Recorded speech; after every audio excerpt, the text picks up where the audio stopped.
Assalamualaikum warahmatullahi wabarakatuh.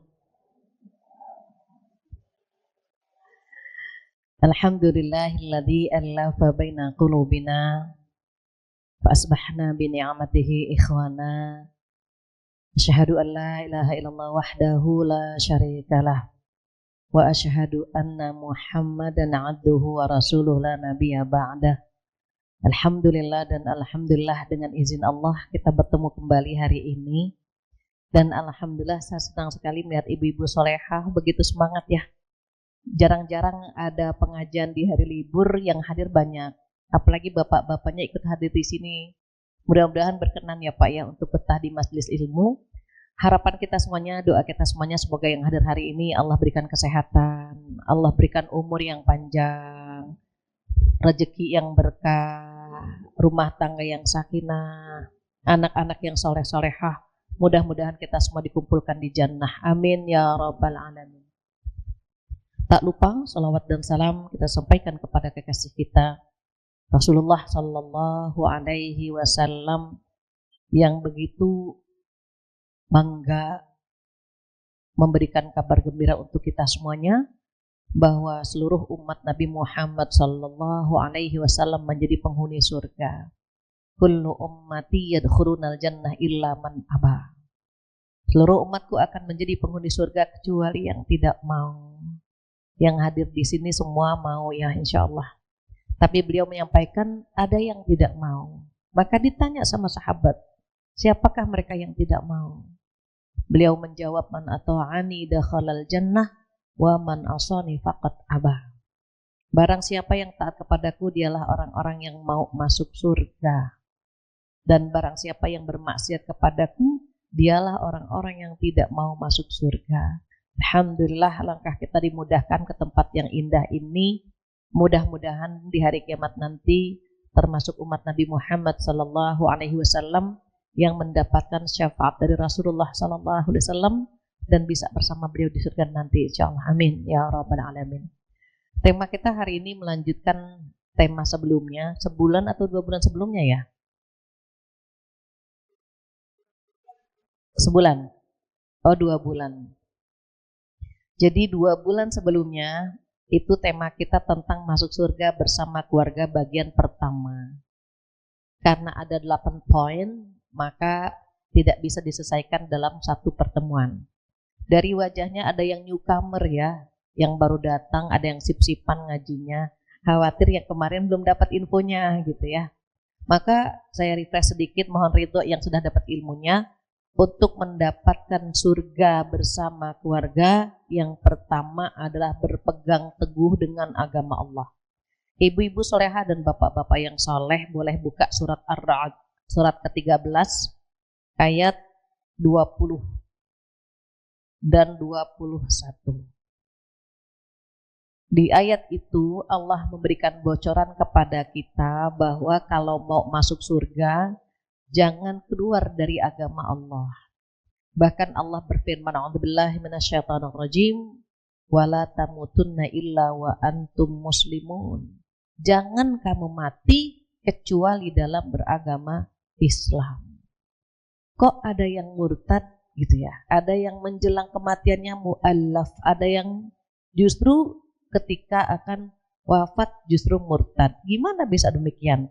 Ibu saya buat simulasi sedikit. Perempuan itu kalau nggak pakai contoh suka ngambang ilmunya.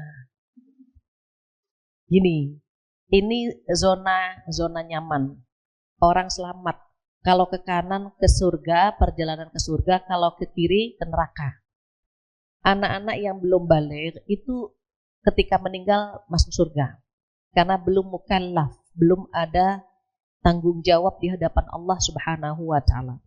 Nah, sebetulnya titik zona nyamannya di sini, tengah-tengah. Ibu sudah di sini sejak lahir karena wajahnya turis ya, turunan Islam. Turis itu turunan Islam. Sejak lahir sudah di sini.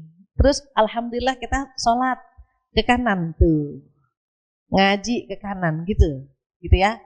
Terus kadang-kadang ada yang pulang ngaji ngerumpi, lihat Bu Susi nggak barusan gitu, bajunya nggak matching misalnya, ke kiri nih. Nah, Terus nanti kadang-kadang lupa pulang, berantem sama suami ke kiri, istighfar ke kanan lagi dia, sholat zuhur ke kanan, begitu perjalanannya. Kalau dia terus ke sini, perjalanan ke kanan, itu level surga itu. Jadi surga itu levelnya ke atas, neraka levelnya ke bawah. Bayangkan kalau kita pengen deket sama Rasulullah Shallallahu Alaihi Wasallam, beliau kan di level paling tinggi. Jadi kalau kita menghidupkan sunnah Rasulullah Shallallahu Alaihi Wasallam itu otomatis tuh levelnya ke sana. Tapi kan setan nggak mau kalau kita soleha, gitu ya. Makanya suka ditarik-tarik sama setan biar turun ke bawah lagi, biar levelnya rendah. Nah, non-muslim gitu ya, non-muslim kan dia nggak mengucapkan syahadat, otomatis jalannya ke sini. Tetapi ada non-muslim yang baik kan, sama orang tua dia berbakti, sama manusia dia baik, even dia non-muslim tapi perjalanannya ke kanan, dia berbakti sama orang tua dia ke sini, gitu. Dia sayang sama adik dia ke sini. Dia menghormati orang yang lebih tua, terus sampai dia menyentuh zona nyaman, dia syahadat. Makanya perhatikan orang-orang yang mu'allaf itu rata-rata baik. Saya nggak perlu sebut ya, takutnya beliau nonton. Jadi ada salah seorang selebriti yang mu'allaf ya, bacanya Ar-Rahman gitu, dan dia redha. Itu sempat saya dapat informasi dari istrinya, calon istri waktu itu, rajin banget ngaji, mu'allaf, tapi udah belajar Iqra gitu ya. Dari awal karena memang semangat mau bisa baca Quran, mendatangkan guru ke lokasi syuting gitu. Sampai dia nanya, Umi ada nggak sih guru ngaji dekat rumah dia gitu. Saya bilang saya nggak dapat info itu. Artinya even dia belum masuk Islam, tetapi dia punya akhlak bagus sama orang tua, hormat gitu. Perilakunya baik sehingga mendekatkan dia kepada syahadat. Sebaliknya, even dia Islam tapi sering minum. Kesini kan Bu? Sering BCA. Kesini kan BCA itu boboci yang gitu. Boci-boci apa ya? Selingkuh. Zina. Cuma kalau bilang zina tuh enggak enak saya. BCA itu boboci yang gitu ya. Nah, dia kesini ke kiri. Nanti bikin dosa lagi ke kiri. Jika sering melakukan dosa besar, ini jika boleh jadi Allah lepas tangan. Lepas tangan. Contoh, saya punya teman, hobi banget minum. Hobinya minum, mabuk. Sampai berapa botol, Pak? Kadang-kadang 5, kadang-kadang 7 sehari. Saya bilang, coba kurangi 3, nanti kurangi lagi menjadi 1, sampai bisa meninggalkan. Kalau sama mereka kan kadang-kadang kita nggak bisa mengeluarkan ayat, Allah berfirman dalam Al-Quran, nggak begitu kan. Dia jauh dari nilai itu, sehingga kita pakainya perasaan. Tapi kenapa nggak kurangi? Tapi kan pengen lihat istri bahagia, anak cucu, pakai hati kan kita ngomongnya sama orang yang lebih tua gitu ya. Ketika saya pindah, dia nggak ada yang ingatkan, mabuk sampai akhirnya rusak badannya, masuk ke rumah sakit, hampir semua lepas tangan. Qadarullah dia masuk ke rumah sakit non muslim dan dikasih tausiah sama mereka. Ada tausiah juga ya Bu tiap pagi di rumah sakit non muslim. Enggak sembuh sebetulnya, cuma bisa pulang saja. Pulang-pulang bilang begini sama anaknya, nanti kalau papi meninggal, papi tolong dipakaikan jas. Berjerit anaknya semua itu. Berarti kan dia non muslim sudah. Papi bagaimana mungkin meninggalkan mami, dia bilang. Mami itu mu'alaf, papi yang narik. Coba Ibu Hidayah itu memang luar biasa. Sekarang mami sudah menjadi mu'alaf, kenapa papi yang murtad gitu. Ya udah terlambat kata papinya. Nih papi udah dapat sertifikat. Nanti kalau papi meninggal, tolong papi pakaikan ini, pakaikan jas. Anak-anak yang larilah ke teman ayahnya ya, ke teman papinya. Qadarullah punya kafe, saya sedang main di kafe itu sama suami gitu. Terus saya kaget, kenapa? Karena saya kenal bapak itu gitu. Dan saya pernah mengingatkan gitu ya, udah baik sebetulnya. Tapi qadarullah kalau orang sudah berani melakukan dosa besar, mencuri, membunuh, berzina, syirik, durhaka kepada orang tua, terlalu banyak, terlalu sering, terlalu berani kepada Allah Subhanahu wa taala, Allah lepas tangan. Akhirnya apa? Papi yang tadi itu Bu, yang bisa narik istrinya jadi mu'allaf, Dia murtad 40 hari sebelum wafat. Ngeri kan, Bu? Kok bisa terlalu berani kepada Allah Subhanahu wa Ta'ala? Kita hidup di bumi Allah, bernaung di atap Allah, minta rezeki sama Allah, minta kesehatan sama Allah. Janganlah berani menentang Allah. Allah yang menggenggam langit dan bumi, Allah yang menggenggam surga dan neraka. Kalau bukan minta perlindungan sama Allah, mau sama siapa lagi? Kalau nggak mau nurut sama Allah dan Rasulnya, mau nurut sama siapa lagi, kan begitu. Cuma setan itu nggak pengen kita masuk surga, nanti di neraka siapa yang nemenin setan, kan gitu. Makanya dalam Al-Quran disampaikan kepada kita bahwa Al-Quran itu diwariskan kepada kita semua. Semua orang Islam dikasih Al-Quran. Cuma ada yang membaca, ada yang tidak, kan? Ada yang paham, ada yang tidak, ada yang mengamalkan, ada yang tidak. Maka kata Allah begini, A'udzubillahi minasyaitonirrajim. Tsumma awrasnal kitabal ladzina astafaina min ibadina. Kami wariskan Al-Qur'an itu kepada hamba-hamba yang kami pilih. Surat Fatir ayat 32 kalau tidak salah. Kemudian kami wariskan Al-Qur'an kepada hamba-hamba yang kami pilih. Kita dipilih nih sama Allah semua. Gitu ya. Tapi Allah ngasih tahu, faminhum dzalimun linafsih. Sebagian yang sudah dikasih agama Islam, mereka menzalimi diri sendiri. Apa arti zalim? Zalim itu tidak menempatkan sesuatu pada tempatnya. Kalau vas bunga ini di atas meja, ini adil, pas pada tempatnya. Kalau misalnya tisu di atas meja, itu adil. Tapi kalau tong sampah ditaruh di atas meja, itu tidak adil, namanya zalim. Kalau kita bagaimana? Waktunya sholat, nggak sholat, gitu. Itu namanya zalim tuh, Bu. Waktunya puasa, nggak puasa. Harusnya sama suami sayang, ini nggak sayang. Harusnya sama anak-anak memperhatikan, ini tidak memperhatikan. Namanya zalim, tidak menempatkan sesuatu pada tempatnya. Harusnya sama suami kan nurut, sayang. Tapi kata setan, berantem aja, berantem. Gitu kan tuh. Makanya kita bawaannya sama suami maunya perang terus. Itu setan tepuk tangan itu. Even ketaatan itu nggak harus mutlak ya, Bu. Misalnya gini, Bu, duduk, mangap, nggak gitu, Bu. Taat itu ada komunikasinya juga, ada ngobrolnya juga, gitu.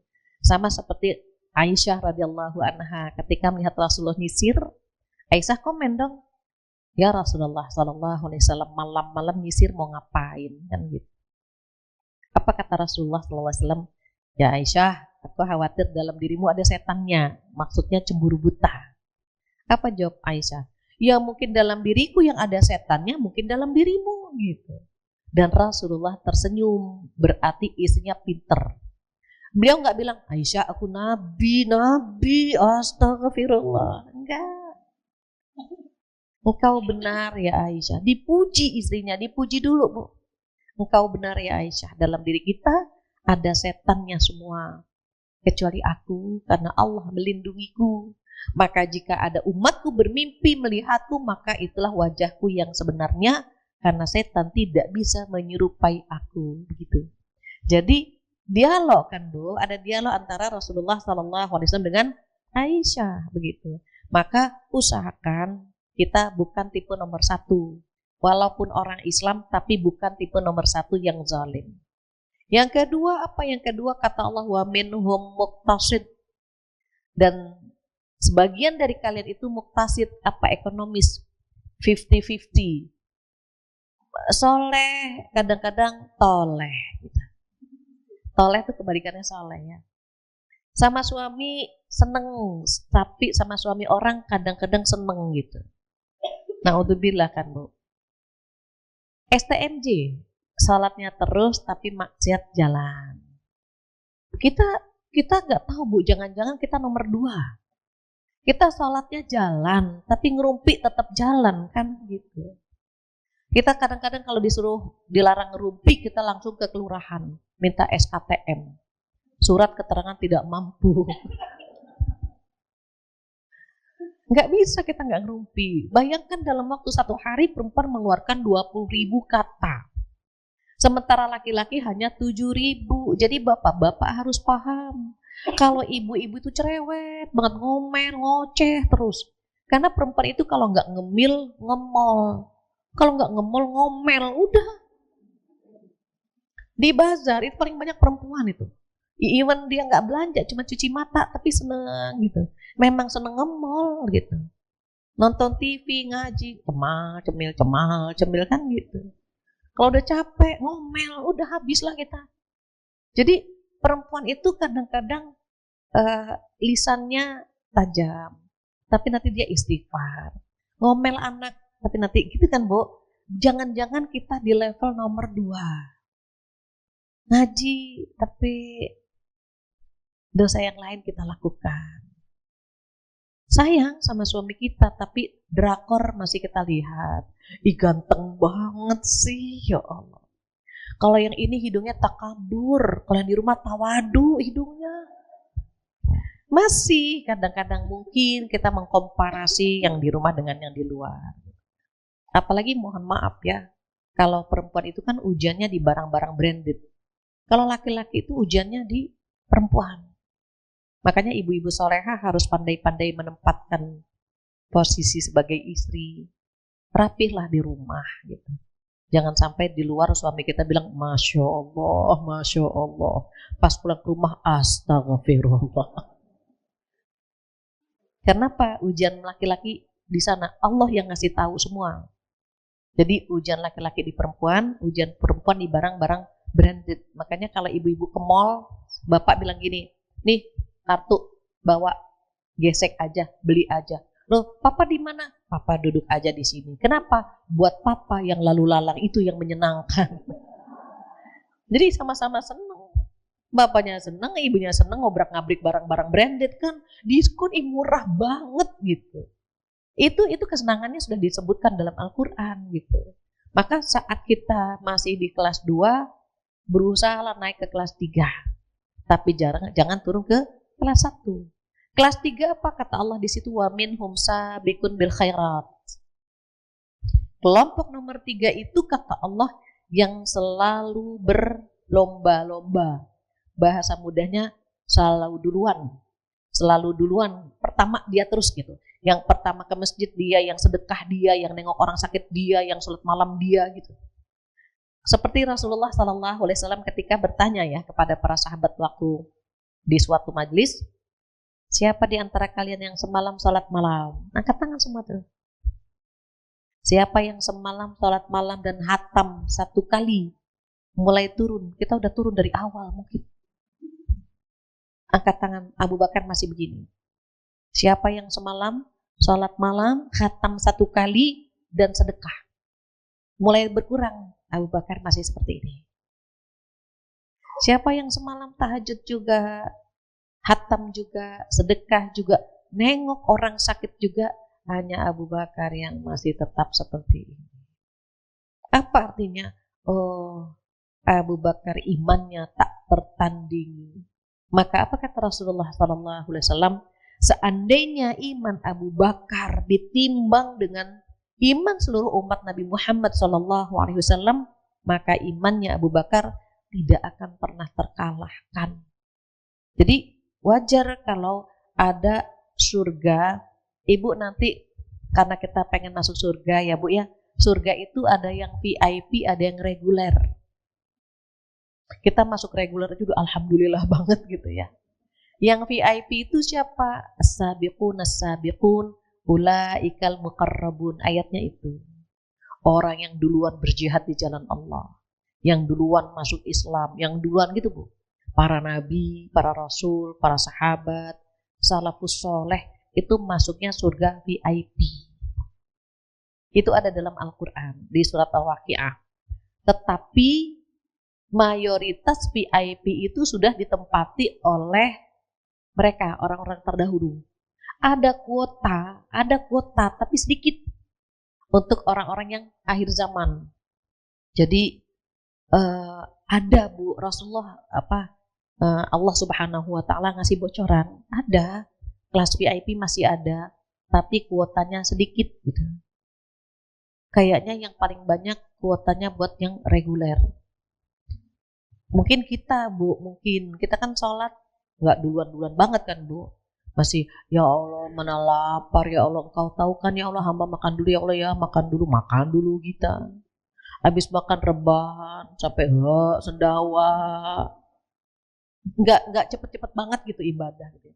Baca Quran, mata agak rabun. Ngeliat duit jelas banget gitu kan, Bu.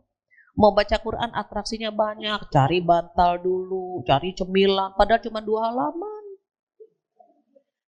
Mereka Bu hatam satu hari bisa 2 kali, malam 1 kali, siang 1 kali.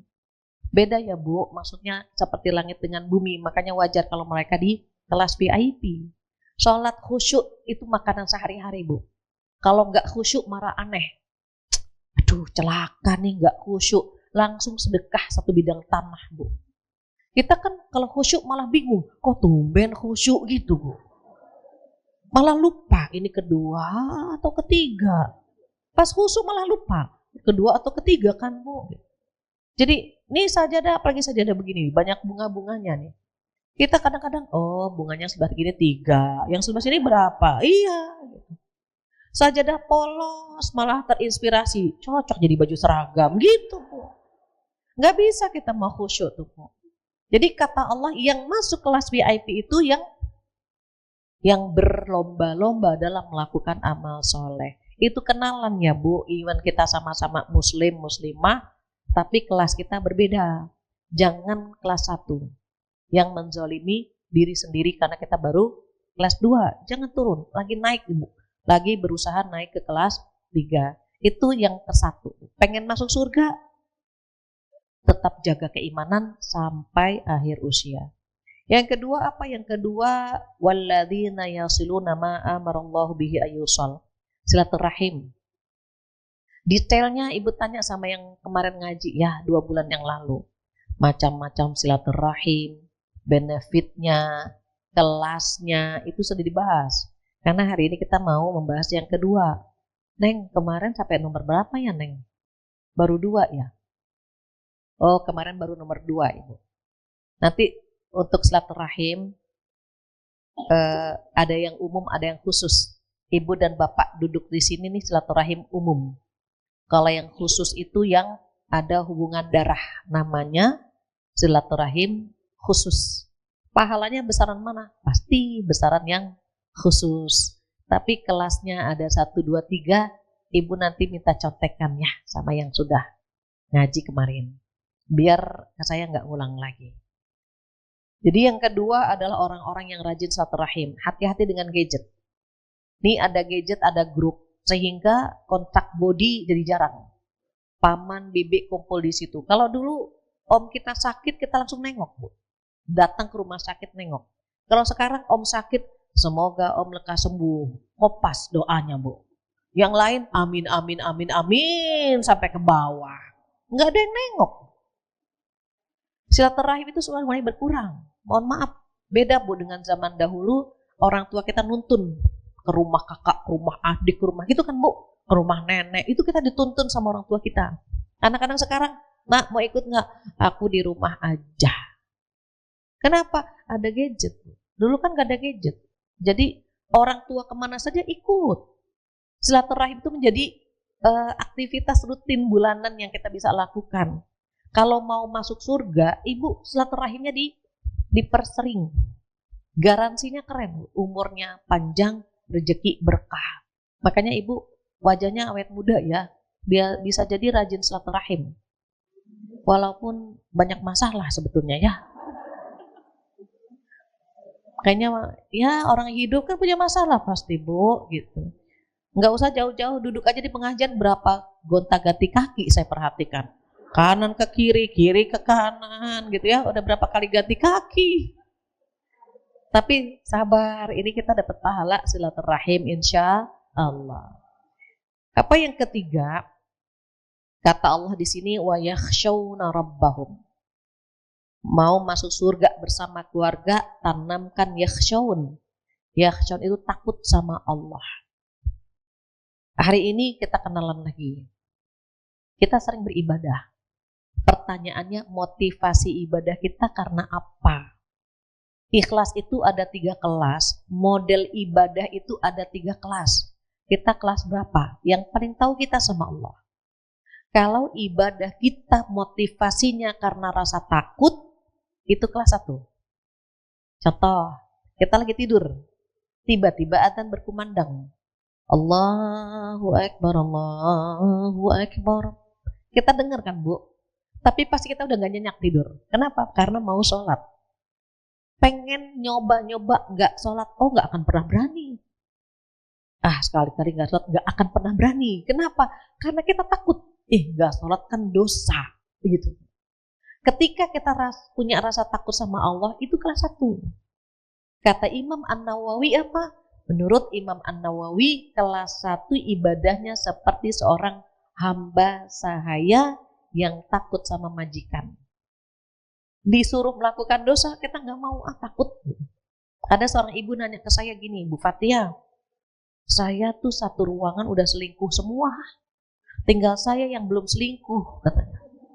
Itu bapak-bapak di pojok udah ngajakin, gimana tinggal kita nih yang belum selingkuh. Saya bilang jangan. Kenapa?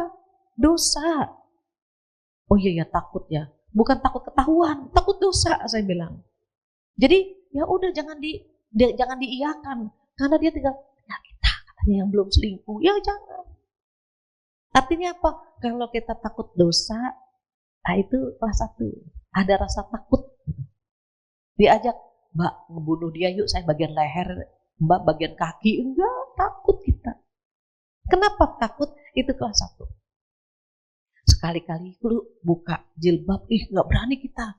Buka jilbab seperti kita tidak memakai baju gitu. Kenapa takut? Nomor 1. Pengen ninggalin puasa, gak akan pernah berani kita. Kenapa? Dosa. Jadi kalau kita meninggalkan kewajiban, takut kepada Allah, itu kelas 1. Walaupun baru kelas 1, tapi keren, sudah berkelas. Di luar sana, ibu banyak yang kita perhatikan. Tidak sholat, tidak puasa, membuka aurat, selingkuh, berzina, dan mereka bangga dengan itu. Bayangkan, mereka tidak berkelas semuanya. Tidak berkelas, kenapa? Karena kelas 1 itu punya rasa takut sama Allah. Takut dosa. Itu kelas 1. Kalau kelas 2 apa? Kita pernah nih Bu, kita naik turun nih Bu. Kelas 1, kelas 2, kelas 3, turun lagi ke kelas 2, turun lagi ke kelas 1. Begitu ibadah kita. Kalau kelas 2 kata Imam An-Nawawi, ibadahnya seperti pedagang. Pedagang mau dapat apa? Untung. Kita ibadah pengen dapat pahala, pengen dapat surga. Boleh, boleh Bu. Jadi kalau misalnya kita duduk di sini, ngaji yuk sama Bu Fatia, dapat pahala tahu. Itu kelas 2 itu. Kita sedekah, semoga Allah ganti dengan rezeki yang lebih banyak. Itu kelas 2 itu. Maka boleh Ibu kalau kita sedekah, mudah-mudahan dengan sedekah saya anak-anak saya jadi anak yang soleh-soleha. Atau kita sedekah, mudah-mudahan nanti ini bagi yang belum menikah ya Bu, mudah-mudahan dengan sedekah ini saya dapat suami 3T, takwa, tampan, tajir. Gitu. Boleh Bu. Bapak-bapak yang belum nikah, semoga dengan sedekah saya bisa dapat istri 3S, solihah, sabar, cantik misalnya.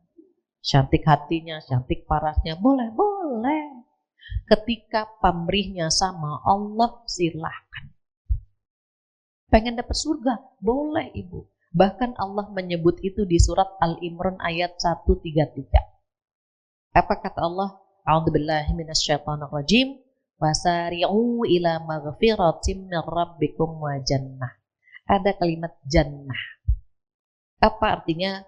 Bergegaslah kepada ampunan dan kepada surganya Allah. Disuruh berburu, disuruh cepet-cepet dalam 2 hal. Yang pertama memohon ampunan, yang kedua mengejar surga. Boleh Ibu. Pengen dapat pahala, pengen dapat surga, biar anak soleh, biar rumah tangga sakinah, selama mintanya sama Allah silahkan. Sekarang gini, anak berangkat kuliah atau anak berangkat kerja, kita bilang sama Allah, ya Allah mudah-mudahan Engkau melindungi anak hamba. Sekarang minta saja sama Allah boleh kan Bu? Apalagi mintanya dibarengi sedekah. Gitu Bu. Ya Allah, hamba sedekah. Mudah-mudahan anak-anak hamba di mana saja dilindungi oleh Allah Subhanahu wa Ta'ala. Boleh Ibu. Ibu takut misalnya suami selingkuh, sedekah misalnya, ya Allah mudah-mudahan kau jaga suami hamba. Boleh Ibu. Selama mintanya sama Allah, pamrihnya sama Allah, silahkan. Yang tidak boleh itu pamrihnya sama manusia. Ibu bilang sama saya, Bu Fatia, carikan saya suami dong yang 5T, takwa, tampan, tajir, terdidik, terjamin misalnya. Saya akan bilang, waduh kalau ada yang begitu tuh buat mantu saya gitu Bu. Kenapa? Kita sama-sama butuh. Tapi kalau minta sama Allah, kan Allah yang menggenggam semua Bu. Dan Allah itu akan menyimpan semua permintaan kita. Kalau bicara sama manusia itu bisa bocor. Apalagi perempuan. Jangan bilang-bilang beres. 10 menit udah bocor kemana-mana, lupa dia. Iya ya, tadi barusan saya cerita sama temen deket. Temen deket cerita lagi sama temen deket. Begitu kan Bu? Tapi kalau curhat sama Allah tidak akan pernah terbongkar. Dan kalau curhat sama Allah, berharap sama Allah, Allah ngasihnya itu jelas Bu. Kalau saya punya air minum 2, diminta 1, tinggal 1. Diminta lagi saya akan bilang, buat sayanya mana, gitu kan Bu? Karena kepemilikan saya terbatas. Tapi kepemilikan Allah tidak terbatas, makanya minta sama Allah. Apapun. Boleh ya Bu, itu kelas 2. Kapan kelas 2 ini? Biasanya umumnya Bu di bulan Ramadan. Ibu tahu kan bulan Ramadan dilipat gandakan pahala kita. Ya Allah Ibu, kita sholat sunnahnya banyak, sedekahnya banyak, bisa khatam berkali-kali. Walaupun waktu baca Quran ngebet mulu Bu. Berapa juz lagi sih, berapa halaman lagi sih Bu? Ngebet mulu kita. Tapi kan kita pengen khatam kan gitu. Ketika kembali ke bulan biasa, ibadah kita standar kan? Kenapa? Karena kita tahu pahalanya tidak dilipat gandakan lagi. Itu rahasianya. Kenapa kalau bulan Ramadan, kita tuh semangat banget ibadahnya. Karena kita di kelas 2 Ibu. Karena pahala dilipat gandakan kita semangat gitu. Yang paling keren mana? Yang paling keren kelas 3. Ibadahnya seperti orang merdeka. Bukan karena takut, bukan juga pengen dapat pahala. Motivasinya apa? Motivasinya adalah bersyukur kepada Allah Subhanahu wa Ta'ala. Orang kalau bersyukur Bu, itu refleks dia akan lakukan. Contoh yang paling konkret gini, kita dapat transferan banyak banget gitu, atau dapat rezeki banyak. Masya Allah banyak banget gitu. Refleks Bu, kita ngasih A, gitu kan Bu? Kita ngasih ke adik, ke kakak, kayak gitu. Itu waktu ngasih itu Bu, bukan karena pengen dapat pahala. Bukan juga karena rasa takut. Toh sedekah kan, kalau nggak sedekah nggak dosa. Refleks aja Bu, makanya filosofi terima kasih. Terima, kasih lagi ke orang lain. Terima lagi, kasih lagi ke orang lain. Makanya orang-orang di level kelas 3 itu ibadahnya nggak kaleng-kaleng. Atau contoh yang kedua, kayaknya contoh yang pertama belum ngena ya, dari wajahnya masih gitu. Ibu contoh, kita jalan-jalan ke puncak. Jalan-jalan ke puncak, ada 3 bis. Bis kita alhamdulillah lancar, ke puncak lancar. Bis sebelah, remnya blong.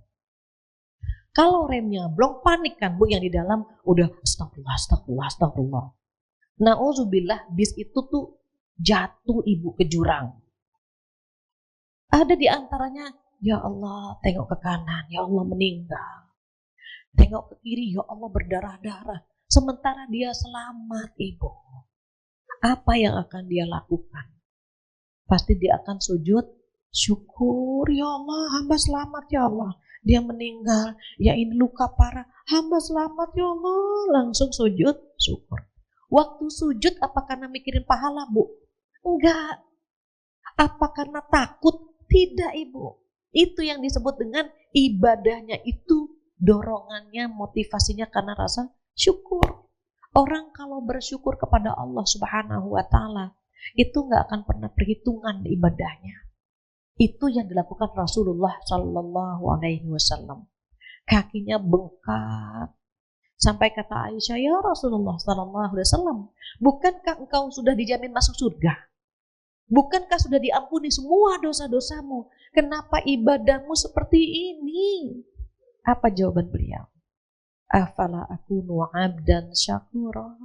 Apakah aku tidak pantas menjadi hamba yang bersyukur? Justru karena aku sudah dijamin masuk surga. Justru karena aku sudah diampuni dosa-dosaku, malu kalau ibadahku standar-standar saja. Maka orang yang bersyukur ibadahnya nggak kaleng-kaleng, Ibu. Pagi-pagi coba buka hordeng, Masya Allah. Tanaman kita hijau, ada kendaraan parkir di rumah kita, ada makanan yang bisa kita makan untuk sarapan kita. Apa yang akan kita ucapkan? Alhamdulillah. Ketika mengucapkan Alhamdulillah itu sebagai rasa terima kasih sama Allah kan Bu. Kadang-kadang kita nggak pengen dapat pahalanya, nggak juga karena takut kan Bu. Refleks Bu mengucapkan Alhamdulillah ya Allah. Makanya ucapan Alhamdulillah itu yang datang dari hati mampu memberatkan timbangan Bu. Gitu. Mengucapkan Alhamdulillah dicatat 20 kebaikan, dihapus 20 keburukan dari diri kita. Tapi yang dari hati Ibu. Ibu ada yang bisa bedakan gak apa bedanya terima kasih dengan Alhamdulillah? Ada. Terima kasih sama Alhamdulillah bedanya apa ya Bu? Mau terima kasih sesama. Alhamdulillah kepada Allah. Regu B sama enggak? Bagus jawabannya. Saya lengkapi sedikit. Beda terima kasih dengan Alhamdulillah gini. Kalau terima kasih ketika kenikmatan itu sampai kepada kita. Contoh saya dikasih air. Saya bilang, makasih ya Mbak. Kenapa? Kenikmatan itu sampai kepada saya. Kita naik kendaraan, diantar sampai ke lokasi. Makasih Mas. Kenapa? Dia mengantarkan kita. Itu karena kenikmatan sampai kepada kita. Kita bilang terima kasih. Tetapi ucapan Alhamdulillah itu ucapan ukhuwah, ucapan persaudaraan. Ketika kenikmatan itu sampai kepada orang lain, kita mengucapkannya Alhamdulillah. Contoh, Bu Fatia, semalam saya dilamar. Oh iya, Alhamdulillah. Yang dilamar dia, bukan saya. Tapi saya mengucapkan Alhamdulillah. Pernah gak dengar, Bu Fatia, semalam saya dilamar. Oh iya, terima kasih. Nggak cocok kan Bu? Iya. Jadi Alhamdulillah itu ungkapan ketika kenikmatan itu sampai kepada kita dan kepada orang lain. Berbeda dengan terima kasih. Kalau terima kasih hanya sampai kepada kita saja. Sama Ibu bilang, Bu Fatia, cucu saya udah lahir. Oh iya, Alhamdulillah. Gitu kan Bu? Kita bersyukur karena saudara kita bertambah cucunya. Kita nggak akan mungkin kan, Bu Fatia, cucu saya lahir, terima kasih. Jadi indah sebetulnya kalimat Alhamdulillah. Pertama memberatkan timbangan. Yang kedua dicatat 20 kebaikan dan dihapus 20 keburukan. Kemudian Alhamdulillah itu Bu, kalau kita ngucapinnya bareng, Subhanallah, Alhamdulillah, pahalanya Bu memenuhi langit dan bumi. Maka syukur-syukur sering-sering bilang apa Bu? Subhanallah walhamdulillah wala ilaha illallah Allahu akbar gitu Bu. Terus 20 subhanallah 20 alhamdulillah 20 pahalanya maksudnya. Mengucapkan alhamdulillah subhanallah pahalanya 20. Mengucapkan alhamdulillah 20. Allahu Akbar 20, La ilaha illallah 20, udah berapa Bu? 80. Dicatat 80 kebaikan dan dihapus 80 keburukan. Maka kita pernah begitu Bu. Saat kita di puncak keimanan, kita levelnya level bersyukur. Alhamdulillah tubuh kita sehat. Maka kita akan memperbanyak sujud. Kenapa Bu? Tubuh ini titipan Allah. Maka kita akan memperbanyak sujud kepada Allah Subhanahu wa Ta'ala. Dikasih rezeki berlimpah, ya Allah ini titipan, sedekahnya diperbanyak. Itu tuh kelas 3 tuh, Bu. Karena kita udah malu masa salatnya cuma begini aja gitu. Masa nggak nambah dengan yang sunnah? Masa cuman yang 5 waktu saja? Pernah kan Bu kepikiran, aduh masa sih cuma 5 waktu saja? Akhirnya kita nambah dengan qobliyah ba'diyah. Itu level kelas 3 itu. Kenapa? Malu aja kalau kita cuma sholat yang 5 waktu tanpa nambah dengan yang sunnah. Puasa juga begitu. Malu lah masa cuma puasa bulan Ramadan nggak nambah dengan Senin Kemis kayak gitu Bu. Zakat kan wajib. Malulah masa zakat saja nggak ditambah dengan yang sunnah yaitu sedekah gitu. Walaupun sedekah itu ada 2 ya Bu. Kalau sedekah itu bisa materi, bisa non materi. Yang non materi kan paling gampang senyum ya Bu. Senyum itu sedekah. Yang penting ada temannya. Kalau sendirian mau sedekah sama siapa gitu. Ketemu nih teman, assalamualaikum, udah senyum Bu, itu sedekah. Anak cucu bangun, cucu Jiza atau cucu nenek udah datang, itu sedekah tuh. Membelai anak-anak itu sedekah Bu. Apalagi kalau ibu tahu anak-anak punya garis trauma di sini nih, sering-sering diusap ibu. Cium. Anak mama itu hilang garis-garis traumanya. Kalau anak kandung bisa hilang garis traumanya. Tapi kalau anak mertua kayaknya nggak bisa Bu. Pasangan kita kan anak mertua tuh. Nah itu belum tentu gitu. Kalau anak kandung kan memang dia lahir dari rahim kita. Kalau anak mertua berarti ibunya yang harus ngelus-ngelus gitu. Sering-sering tuh Bu dilus-lus. Kalau misalnya dia tidur, kita peluk, kita cium. Karena ada anak yang tidak biasa dicium kan Bu. Apa sih aku udah besar. Ya udah ciumnya pas dia tidur. Kenapa? Bersyukur Allah ngasih rezeki sama kita yaitu buah hati kita. Suami juga sama Ibu. Kalau lagi tidur, dengerin ngoroknya, ya Allah seksi banget. Selimutin. Sebagai rasa syukur Bu. Karena kan suami kita surga kita. Suami juga gitu. Kalau ngeliat istri, akhir pekan, ajak jalan. Mama mau beli apa? Yang penting jangan yang ini, jangan yang ini, jangan yang ini. Banyak pantangannya. Karena yang ini mahal gitu. Yang ini aja nih yang sebelah sini. Tapi kan nyenengin Bu. Ayo kita jalan misalnya. Itu pahalanya luar biasa Ibu. Cuman kan tidak banyak yang tahu ya Bu. Bahwa menyenangkan orang yang kita cinta itu pahalanya besar. Maka kalau kita bersyukur dengan orang-orang di sekitar kita, Masya Allah Ibu, kita akan apa Bu, melampiaskan cinta dan sayang kita sama mereka. Kenapa? Kita harus membahagiakan mereka karena semua ada waktunya. Puaskan kita menyenangkan mereka sebelum mereka meninggalkan kita atau kita meninggalkan mereka. Sayang itu anak cucu, pasangan. Kalau mau diajak perang, udah capek, ngalah aja, udah jangan perang mulu. Kenapa sih gitu? Kenapa? Umur kita kan gak pernah ada yang tahu Bu. Tapi kan setan gak mau kalau kita ngalah. Gak seru, lawan gitu Bu, setan ngajak Bu, berantem lagi kita. Kalau kita bersyukur dengan pasangan kita, kita akan sayang. Ngalahnya kita banyakin gitu ya Bu ya. Begitu juga dengan titipan-titipan yang lain. Itu yang keberapa Bu? Yang ketiga.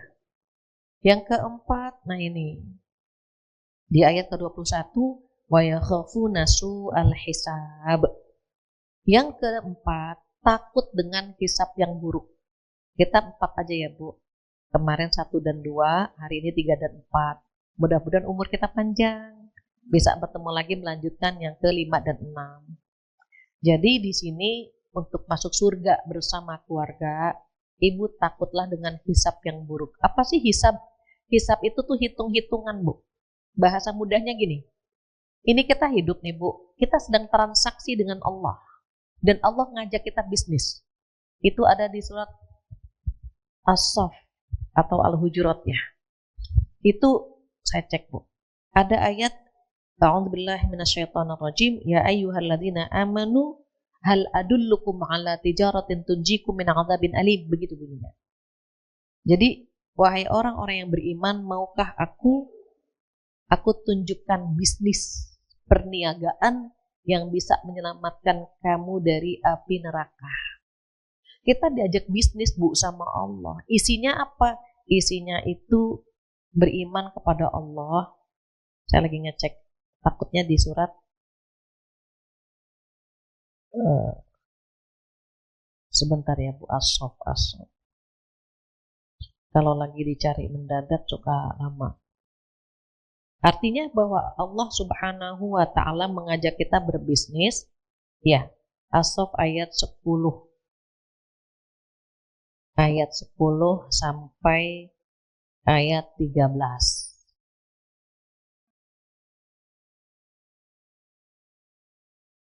As-sof itu surat ke-61. Ketika Allah ngajak kita bisnis, Bu, yang dipanggil bukan manusia. Bisnis ini khusus untuk orang-orang yang beriman saja. Makanya yang dipanggil, a'udzubillahi minasyaitonirrajim, ya ayyuhalladzina amanu hal adullukum ala tijaratin tunjikum min 'adzabin alim. Wahai orang-orang yang beriman, mau nggak aku tunjukkan bisnis perniagaan yang bisa menyelamatkan kamu dari api neraka? Apa? Tu'minuna billah, beriman kepada Allah, kepada Rasulullah SAW, berjihad di jalan Allah dengan harta dan jiwa. Nanti dapat 2 bonus, kata Allah. Di dunia 2, di akhirat 2, gitu. Nah, ketika kita bisnis nih, Bu, nanti dihitung tuh, Bu, sama Allah. Contoh ya, Bu, kita duduk di sini. Berapa jam kita duduk di sini? Apa yang sudah kita korbankan? Ibu pakai kendaraan, bensinnya berapa, gitu. Duduk di sini ngorbanin apa, waktu, keluarga, misalnya. Nanti Allah yang ngitung. Ini layak nggak ya dibayar dengan surga, gitu. Jadi aktivitas kita 24 jam itu sedang dalam pantauan Allah yang kira-kira layak nggak dibayar dengan surga. Karena kita bisnis, Ibu. Kalau kita tahu sedang berbisnis dengan Allah, pasti kita memberikan yang terbaik, kan, Bu? Nah, saat kita memberikan yang terbaik, nanti di hari kiamat dihisablah kita. Ditanya, dihitung. Apa yang ditanya nih umur kita nih?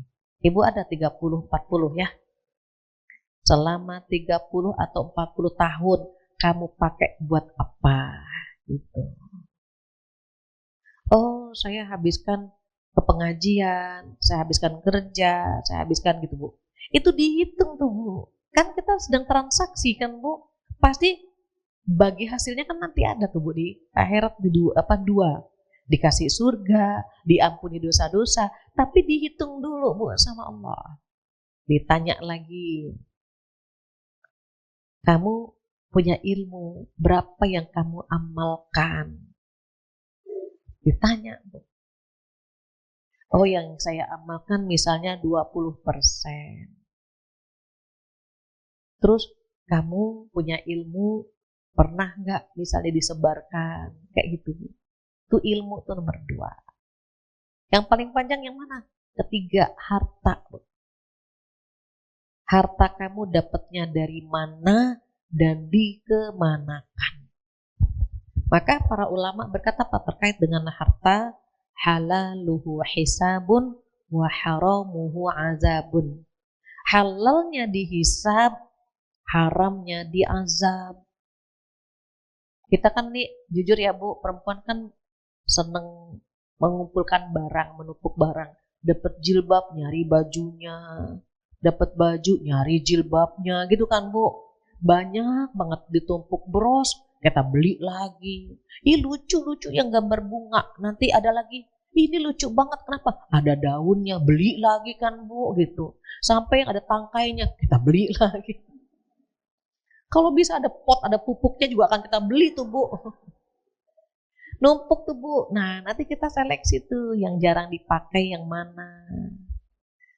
Kalau jarang, mungkin kalau kita berikan ke orang lain lebih bermanfaat. Kayak gitu, Bu. Kenapa Abu Bakar gampang hisapnya? Ditanya berapa income-mu per bulan? Sekian M. Dikemanakan? Saya serahkan kepada Rasulullah SAW untuk jihad fisabilillah. Selesai, Bu. Umar setengahnya diserahkan dititipkan kepada Rasulullah SAW. Utsman sepertiganya. Kita belum selevel mereka. Maka kata Allah, pagunya 2,5% dizakatkan. Selebihnya bebas, kita mau sedekahkan bebas. Yang penting tahu ini titipan. Karena kan kita nih wajah-wajahnya sering baca ya Bu. Baca saldo rekening kita baca. Berapa yang buat listrik, buat rumah, buat anak sekolah. Semua itu kan dihitung-hitung tuh Bu nanti. Di hari kiamat begitu. Saya penghasilan segini ya Allah. Buat anak, buat gitu Bu. LT diurai semakin banyak, semakin panjang. Ibu kalau kesualayan, kalau belanjaannya banyak, struknya panjang kan? Nah kayak gitu. Kalau belinya cuma gula sama teh, struknya kecil. Gula, teh, udah dapat struknya kecil. Seperti itu hisapnya. Makanya kalau kita tahu, aduh biar hisapnya gampang gitu, kita tahulah dikemanakan arahnya.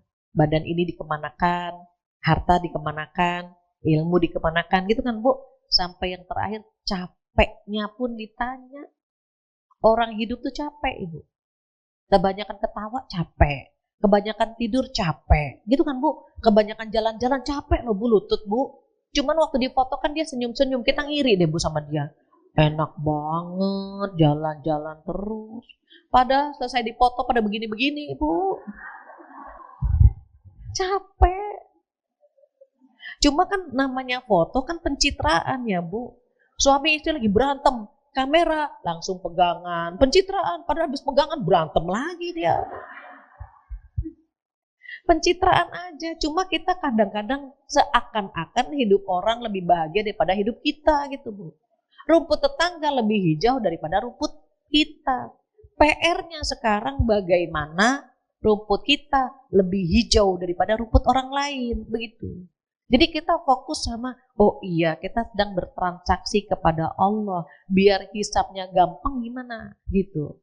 Jadi mohon maaf, ibu-ibu yang diujinya banyak banget di dunia, itu hisapnya gampang. Sekarang kita ngiri ya sama orang yang hidupnya bahagia ya Bu.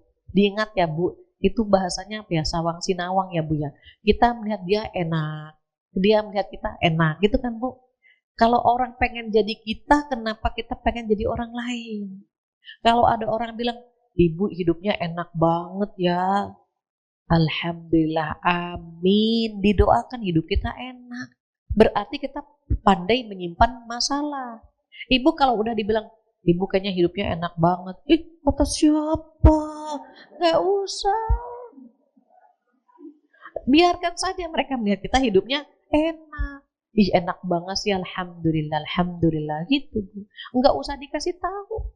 Tuh semua orang punya ujian. Bedanya ada yang bisa menyimpan, ada yang tidak bisa menyimpan. Nanti di hari kiamat ada dua kelompok nih Bu. Ada ahlu musibah, ada ahlu afiyah. Ahlu musibah yang di dunianya diuji terus. Dan ujian Allah itu udah ditakar ya Bu. Enggak akan pernah tertukar. Yang diuji lewat pasangannya karena tidak mampu, jika diuji lewat anak-anaknya. Ibu dan bapak yang diuji lewat anak-anak karena gak akan kuat kalau diuji lewat pasangan. Ibu kalau punya suami ganteng, genit, itu ujian. Tapi kalau suami jelek, genit, itu musibah itu Bu. Innalillahi wa inna ilaihi raji'un. Bapak juga sama, biasanya kalau istri cantik agak cerewet, banyak permintaan.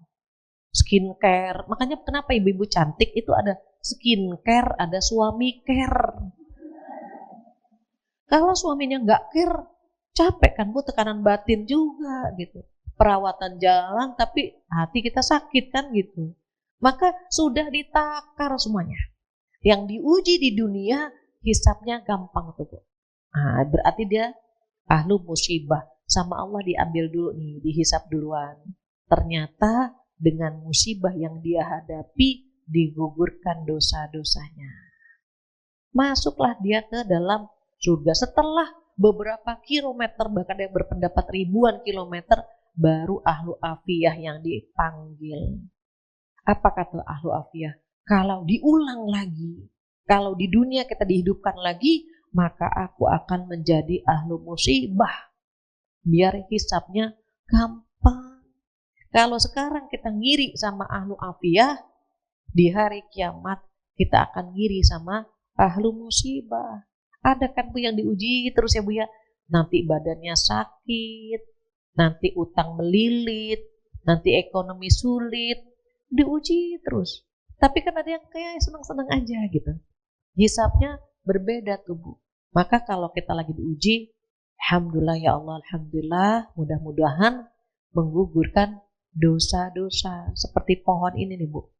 Ibu lihat pohon di luar ada yang kuning kan Bu, digetarkan gini Bu. Drrr. Yang kuning jatuh nggak Bu? Seperti itulah dosa kita.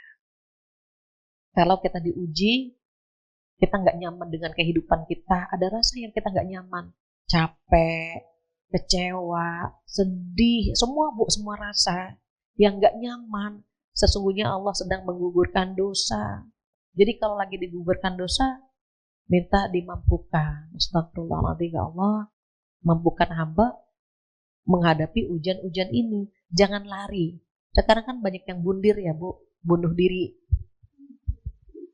Nah, bundir. Kenapa dia bundir? Merasa nggak mampu, padahal dia mampu Bu. Cuma saat digoyang nih Bu, digetarkan brrr, gitu Bu, dia merasa berat banget sih getarannya.